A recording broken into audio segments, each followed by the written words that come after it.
I thought about making this whole video in the mirror for the whole random brooding thing, but I really don't want to look at myself like this all day.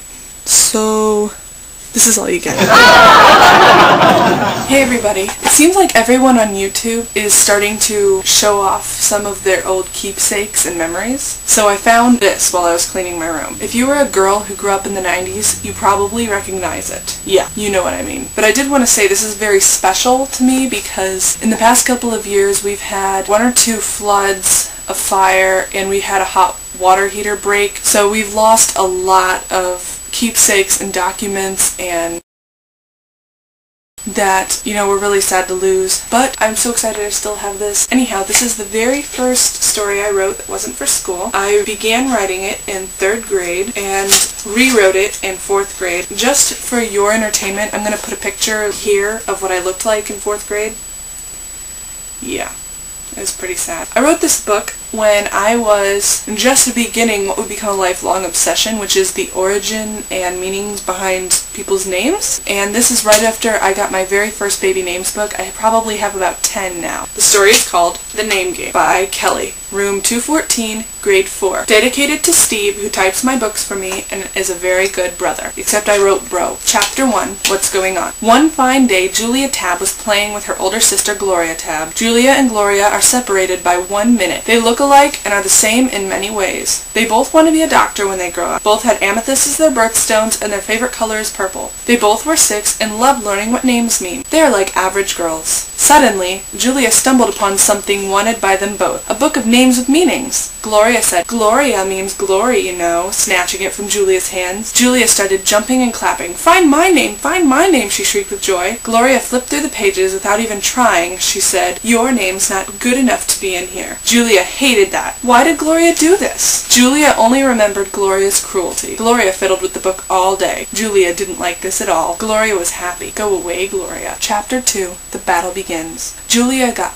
big time back. Gloria couldn't find any clean clothes. They were all covered in mud. She had luckily stowed clothes for just such emergencies. Her favorite breakfast included juice, but Julia drank the very last bit. Julia poured milk down her own back, telling her mom Gloria did it on purpose. She stole Gloria's favorite fruit out of her lunch, changed answers as well on Gloria's homework.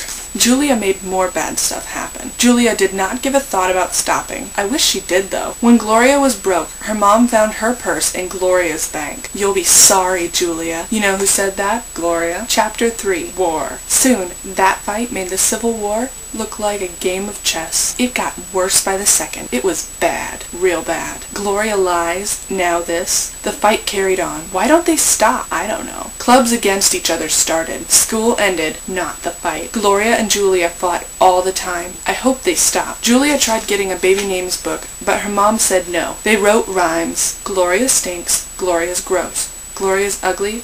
Gloria's toast. And Julia, I can't hear. Julia is gone. Julia, I cannot bear. Julia is dumb. Now who wants sisters like that? Chapter 4, Love Gloria. Gloria wrote Julia a sad, forgiving note. Gloria wasn't hungry at meal times as well. Her new poem was, Julia is gentle, Julia is kind, Julia is wonderful, Julia is divine. Oh, and her letter read, Dear Gloria, I am sorry for fighting with you. I looked your name up. It means Jewel. The book's on my bed. You may read it. Love, yours truly, your sissy, Gloria. You might say Gloria's heart escaped an icy chamber. You might say, Hallelujah! Whatever, it was a miracle. The next day was art. They made cards that day. Julia made a thank you card for Gloria. Then she took the name book and put Gloria's name in it and showed Gloria. Then they laughed and they lived together for eternity. The end. And then actually, if you turn a couple of pages later, I had written a list of names that I liked. And it was always girls' names. For some reason I could have cared less about boys' names at that time. That was actually when I was bored. As a kid, I would just sit down and write lists of names that I liked. Oh look, there's a story. The Magic Ring. Once upon a time, there was a girl.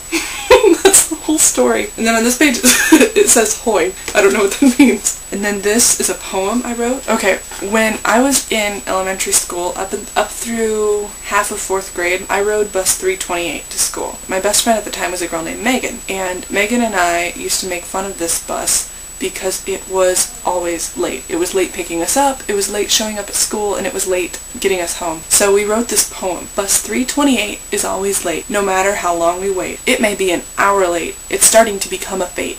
Bus 328 is always late. We wrote that in first grade. I didn't even know this was in here. It's the second verse of the poem. And this one I must have written in 4th grade. Bus 328, it's broke, rusted, and old. Got a new bus, big and bold. It was not at all brand new. Now we have 162. It's late. No news. Well, this stuff seems so long ago. I'm gonna be 20 here in about 2 months. I wrote that story 10 years ago. Anyhow, that has been a walk down memory lane with Kelly. Bye!